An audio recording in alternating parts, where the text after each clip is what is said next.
সেই অপচেষ্টাকে মোকাবেলা করতে হবে কারণ আমাদেরই বেশি মানুষ গুম হয়েছে, আমাদেরই বেশি সহকর্মী খুন হয়েছে, আমাদেরই বেশি সাথীরা অত্যাচার নিপীড়নের শিকার হয়েছে।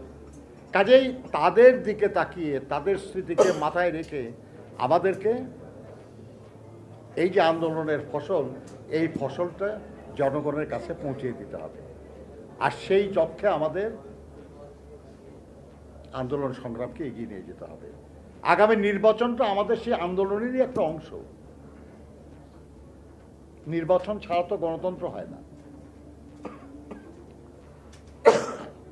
সেই গণতন্ত্রের স্বার্থে, গণতন্ত্র প্রতিষ্ঠার লক্ষ্যে একটা অবাধ সুষ্ঠু নির্বাচন হোক, আর সেই নির্বাচনের বিজয়ের মাধ্যমে আল্লাহর মেহেরবানিতে আমরা দায়িত্ব পেলে আমরা জনগণের কল্যাণের জন্য কি করব এটা আমরা আলাপ করব।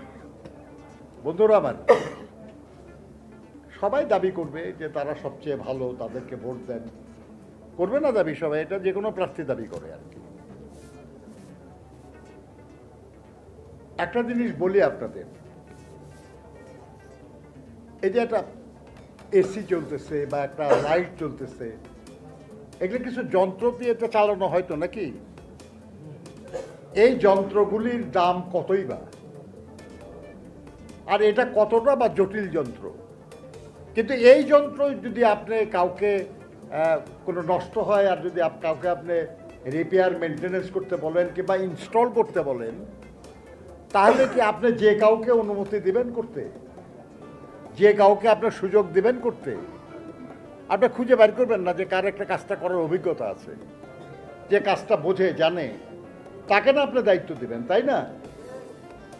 কাজেই মানুষ যে কোনো কাজের জন্য, বিশেষ করে কোনো যন্ত্র, আপনার বলে যে একটা দেশের সবচেয়ে এক্সপেন্সিভ ইনস্ট্রুমেন্ট হলো বা মেশিন হলো স্টেট মেশিন।